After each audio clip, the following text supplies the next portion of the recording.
Hello everyone. आज हम class 9 स्पर्श से फर्स्ट चैप्टर दुख का अधिकार पढ़ेंगे, जो कि यशपाल जी के द्वारा लिखित है। दुख का अधिकार। बहुत सारे ऐसे लोग हैं जिन्हें भगवान ने दुख तो दिया है, बट इस समाज के ठेकेदारों ने उन्हें वह दुख जताने का अधिकार नहीं दिया है। प्रस्तुत कहानी देश में फैले अंधविश्वासों और ऊंच नीच के भेदभाव को बेनकाब करते हुए यह बताती है कि दुख की अनुभूति सभी को समान रूप से होती है। कहानी में धनी लोगों की अमानवीयता और गरीबों की मजबूरी को पूरी गहराई से यशपाल जी ने उजागर किया है। यह सही है कि दुख सभी को तोड़ता है और दुख में मातम हर कोई मनाना चाहता है। दुख के क्षण से सामना होने पर सब अवश्य हो जाते हैं, पर इस देश में ऐसे भी अभागे लोग हैं जिन्हें ना तो दुख मनाने का अधिकार होता है और ना ही अवकाश। दुख का अधिकार कहानी में एक बूढ़ी माँ है, उसका एक बेटा है, बहू है, पोता है, पोती है। लेखक खुद ही इस कहानी को लिख रहे हैं और बहुत सारे समाज के ठेकेदार भी हैं। दुख का अधिकार में लेखक कहना चाहता है कि मनुष्य की पोशाक जो होती है वह उन्हें विभिन्न श्रेणियों में बांट देती है। प्रायः पोशाक ही हमें अपने समाज में अधिकार और दर्जा दिलाता है। वह हमारे लिए अनेक बंद दरवाजे खोल भी देता है, तो कुछ ऐसी परिस्थितियां भी आ जाती है कि हम जरा नीचे झुककर समाज की निचली जाति या निचली श्रेणी जो गरीब लोग होते हैं उनकी उन श्रेणी की अनुभूति को हम जरा नीचे झुककर समाज की निचली श्रेणियों की अनुभूति को समझना चाहते हैं। उस समय यह पोशाक भी बंधन और अड़चन बन जाती है। जब हम लोग उसके प्रति अपनी सहानुभूति प्रकट करना चाहते हैं तो हमारी ये पोशाक हमें झुकने नहीं देती। जिस प्रकार वायु की लहर, हवा की लहरें जब वो चलती है तो वो कटी हुई पतंग को भी तुरंत भूमि पे गिरने नहीं देती, अपने साथ उसे उड़ा ले जाती है। तो कुछ खास परिस्थिति में हमारी जो पोशाकें होती है हमें नीचे झुकने नहीं देती। अर्थात कि अगर हम एक सूट बूट में पहन के चल रहे हैं और कोई नीचे जमीन पे बैठे हुए सामान बेच रहा हो या रो रहा हो, तो हम उसके प्रति अपनी दुख अनुभूति या उसके प्रति हम विचार व्यक्त नहीं कर सकते, उसके साथ बैठ नहीं सकते, क्योंकि वो हमारा पोशाक हमें वो नहीं देता कि नहीं तुम, वो हमें अलग श्रेणी में बांट देता है कि नहीं हम ऐसा नहीं कर सकते, हमें फुटपाथ पे नहीं बैठना है, हमें ऐसे रहना है, हमें उनसे बातें नहीं करनी है। तो इसमें एक बूढ़ी औरत के दुख को दिखाया गया है। बाजार में फुटपाथ पर खरबूजे डालियां में और कुछ जमीन पर बिक्री के लिए रखे जान पड़ते थे। खरबूजे के समीप एक अधेड़ उम्र की औरत बैठी हुई है जिससे कि कोई खरीद भी नहीं रहा है। उसने अपने चेहरे को कपड़े से ढक कर रखा हुआ है और वो अंदर ही अंदर फपक फपक कर रो रही है।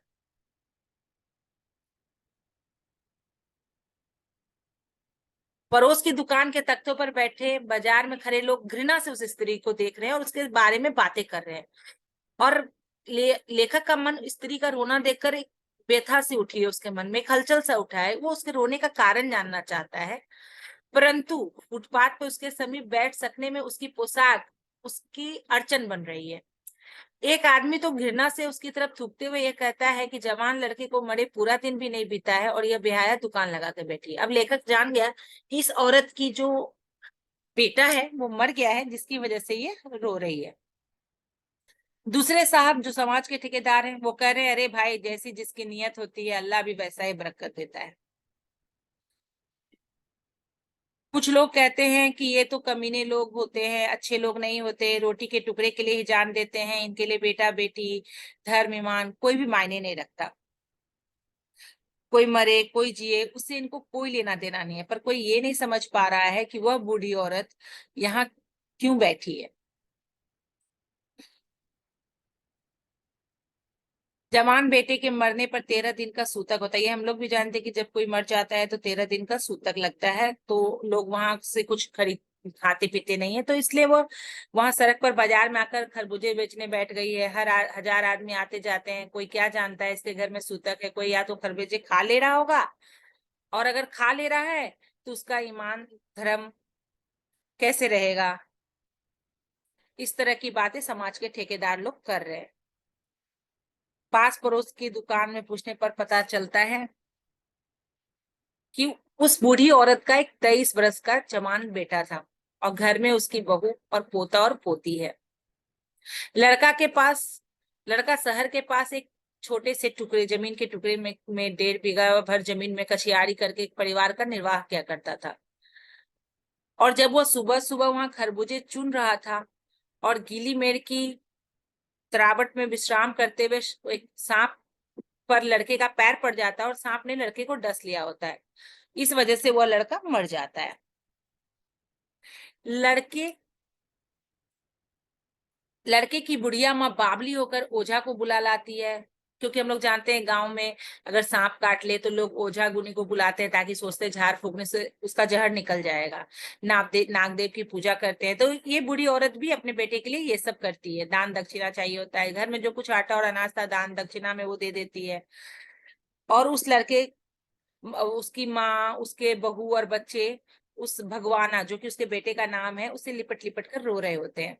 पर भगवाना तो जो एक दफा चुप होता है वो फिर नहीं बोलता, क्योंकि सर्प के विष से उसका पूरा बदन काला पड़ गया होता है और वो मर गया होता है। अब हम लोग जानते हैं आजकल तो फैशन है, मतलब कोई कैसे भी कपड़े पहन लो। तो कहा गया है कि जिंदा आदमी तो नंगा भी रह सकता है, परंतु जो मर जाता है उसे नंगा विदा नहीं किया जाता, मतलब बिना कपड़े के विदा नहीं किया जाता।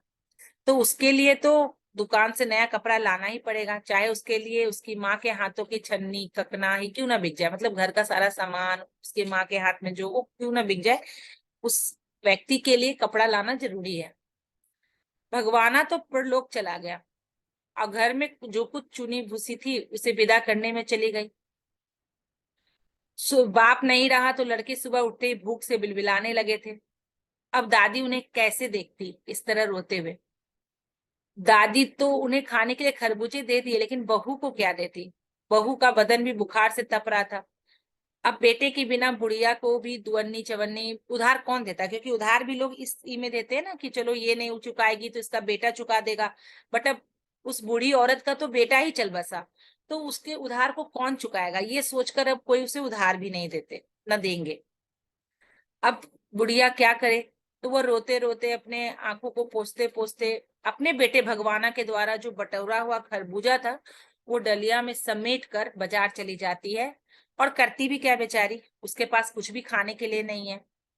और वो उससे बेचने का साहस करते हुए सिर पर चादर लपेटे, सिर को घुटने पर टिकाए रो रही है और बैठी हुई है फुटपाथ पर उस खरबूजे को बेचने के लिए। कल जल जिसका बेटा चल बसा, आज वह बाजार में सौदा बेचने चली है। हाय रे पत्थर दिल। उस पत्थर वियोगिनी के दुख का अंदाजा लगाने के लिए पिछले साल अपने पड़ोस में पुत्र की मृत्यु से दुखी माता की बात सोचने लगता है।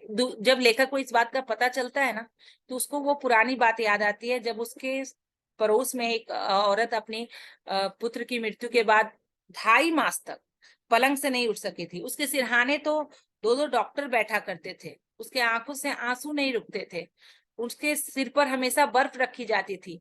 शहर भर के लोग उसके पुत्र शोक से द्रवित हो उठे थे।